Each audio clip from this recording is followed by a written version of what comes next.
There are some names that when you say them just seem to echo through time. They carry with them these incredible tales of miracles, of deep, unshakable faith. And in the epic history of Thailand's spiritual masters, there are very few names that inspire the kind of awe and mystery as Luang Pho Opasi. We're about to dive into a legend that feels like it bends the very rules of reality itself.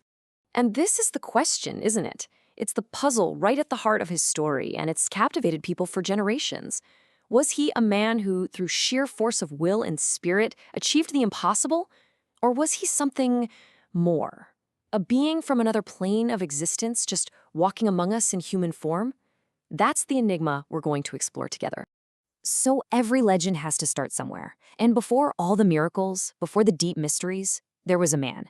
To even begin to understand the saint, we first have to meet the scholar, a truly brilliant mind on a path of pure devotion.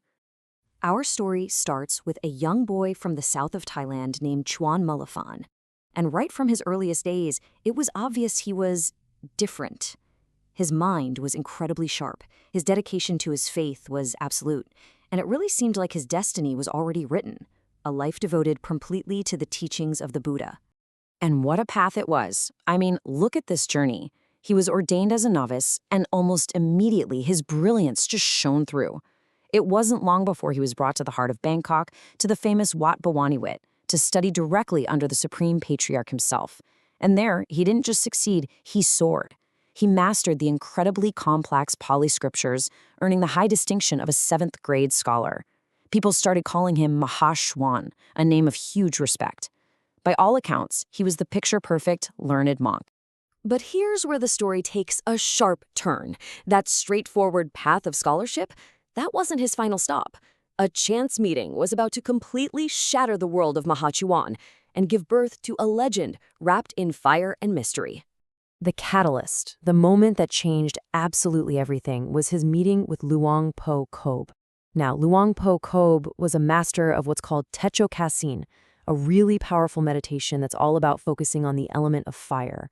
After Maha Chuan saw this master burn every single material offering given to him, something just broke open inside of him. The intellectual, scholarly path just dissolved, and a new, much more fiery path of devotion was ignited.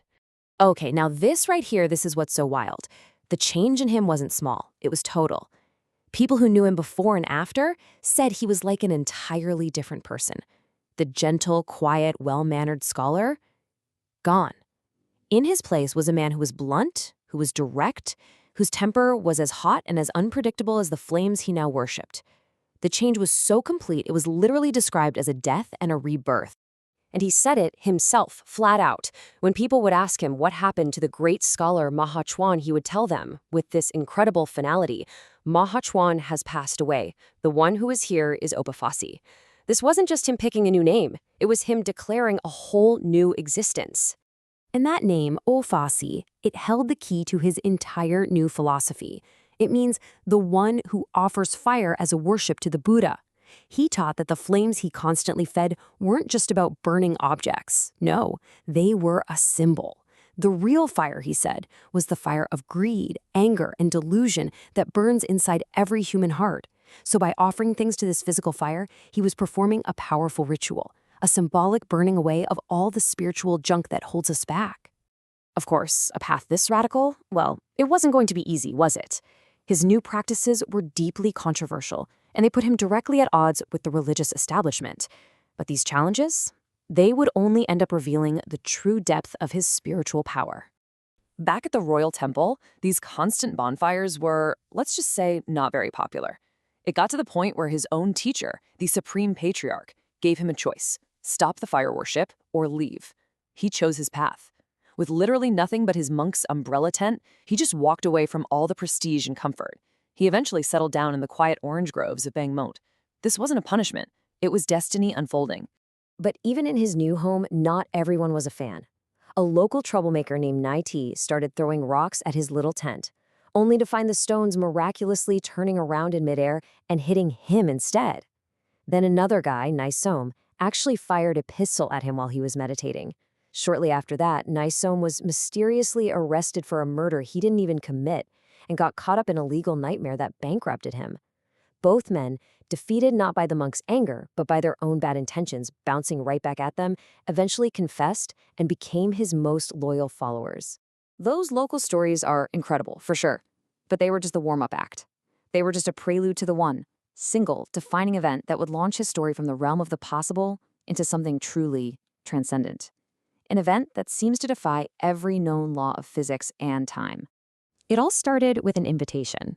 The Buddhist Association of India formally requested his presence for some events. A fellow monk asked if he could go with him, but Luang Pho Opasi gave this really strange, mysterious answer. He said, "You can't. This time, I will go in a peculiar way. No passport, no companions." And what happened next? Just look at this timeline. It defies all rational explanation. On the morning of October 31st, 1955, at exactly 7:30 a.m. in Thailand, Luang Pho Opasi passed away peacefully in his ashram. He was declared dead. But at that exact same time, thousands of miles away in India, the president of the Buddhist Association saw a form materialize out of a cloud of smoke. He then had a full physical conversation with Luang Pho Opasi. The monk spoke to him. He accepted a cup of tea, and then he just vanished. Hours later at 3 p.m., a telegram finally arrived. It read, "Luang Pho Opasi passed away at 7:30 a.m. All plans canceled." The man in India had a conversation with him hours after he had already died in Thailand. That single, impossible miracle in India sealed his legend forever. His physical life on earth had ended, but his presence, his power, and his teachings were about to become immortal, forever rooted in that community of Bangmot. And his legacy, well, you can still feel it, still touch it today. His physical body was never cremated. To this day, it remains at his temple, uncorrupted and as hard as stone. The fire he lit all those years ago as an offering to the Buddha, it's been kept burning, continuously, ever since he passed away. His temple is a center of faith, and his sacred amulets and incantations continue to give people protection and comfort. And get this. Right before he died, he authorized one last amulet, one final coin. But he gave a very strange order. His image was not to be on it. "In this world," he said, "there will be no more Opasi. The Garuda is power." The Garuda, that powerful mythical bird, a symbol of royal authority and immense spiritual might, would now represent his enduring power, a force that goes way beyond any physical form. He left his followers with this sacred incantation.